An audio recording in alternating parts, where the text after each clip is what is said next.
Right, I want to just run through a bit of a recap of thoughts on this case. To me, it seems pretty obvious that we have two crimes happened. One, the murder of Teresa Holbach, and then the framing of Steve and Brendan. Now, Kathleen Zellner refers to the case unravelling, how to unravel the case. Come here, Nap. Good boy, sit down. Good boy, good boy.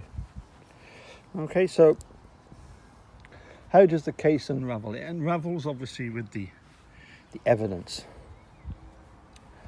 One of the biggest questions was the testimony of Bobby, claiming that he left, saw Teresa's car, no sign of Teresa.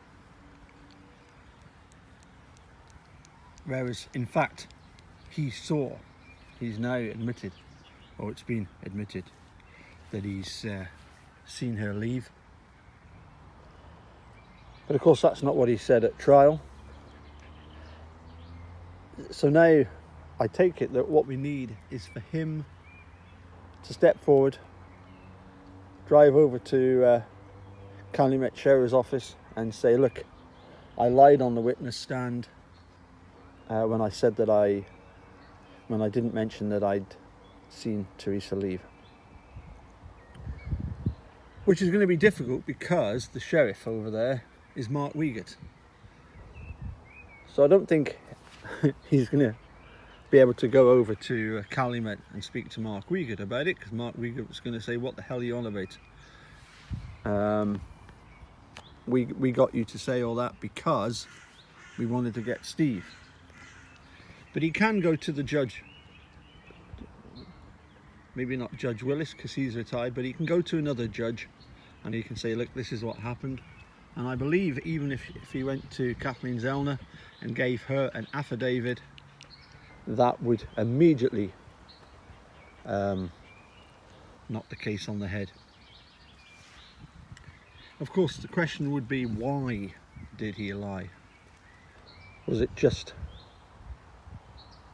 to get at Steve and Brendan, or was it to cover himself? Very suspicious, isn't it? You know, when somebody makes up a story like that, which manages to reduce any involvement.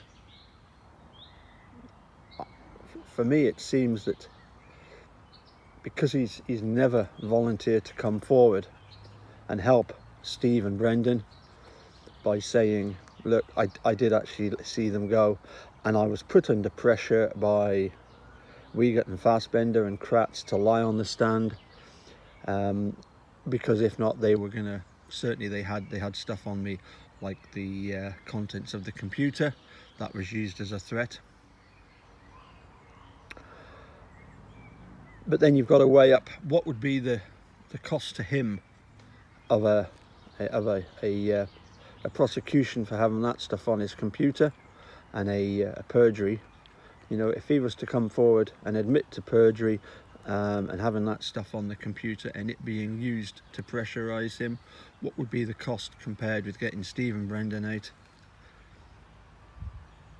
To me, it more suggests that he was the one that was actually involved in the murder, and that by doing anything that undermines the conviction of Steve and Brendan, he's going to only end up pointing the finger at himself.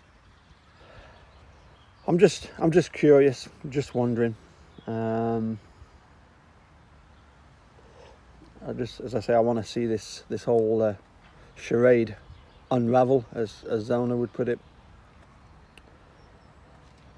And as I say, why not just come forward and admit to it? You know, having lied, perjured himself, and the reason was because of the pressure that Wiegert and Faster put him under. Unless he's got more to hide. Okay, bye for now.